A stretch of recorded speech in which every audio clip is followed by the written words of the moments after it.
கர்த்தருடைய நாமம் மகிமைப்படுவதாக. இந்த புதிய நாளுக்காய் கர்த்தரை நன்றியோடு ஸ்தோத்திரிக்கிறேன்.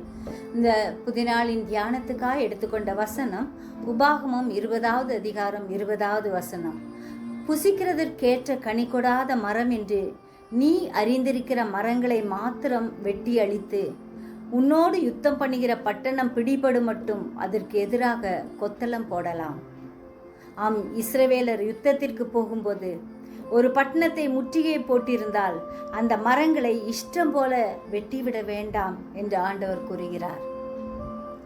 கனி இருக்கும் மரத்தை நாம் பார்த்து அதை பாதுகாப்போம், கனி கொடுக்கிறவர்களாய் வாழ்வோம்.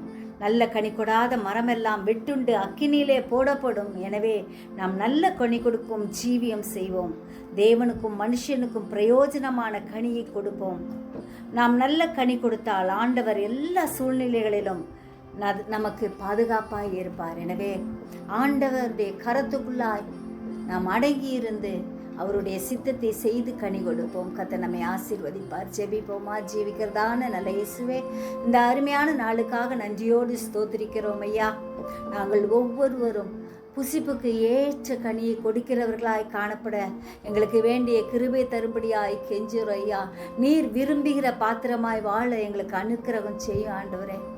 உமக்கு பிரியமாய் நாங்கள் வாழும்படியான கிருபை எங்களுக்கு அதிகமாய் கட்டளையிடும்படியாய் கெஞ்சுகிறோம்.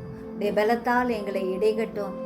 நல்ல கனி கொடாத மரமாய் இராதபடி கனி கொடுக்கிற மரமாய் கர்த்தர் விரும்புகிற கனிகளை கொடுத்து ஆண்டவரே உம்மை சந்தோஷப்படுத்த எங்களுக்கு கிருபை தாரும். எங்கள் ஒவ்வொருவரையும் ஆசீர்வதியும் வழிநடத்தும் பாதுகாத்து கொள்ளும். கிருபைக்குள்ளாய் மறையும். இயேசு மூலம் ஜெபங்கேளும் பிதாவே, ஆமென்.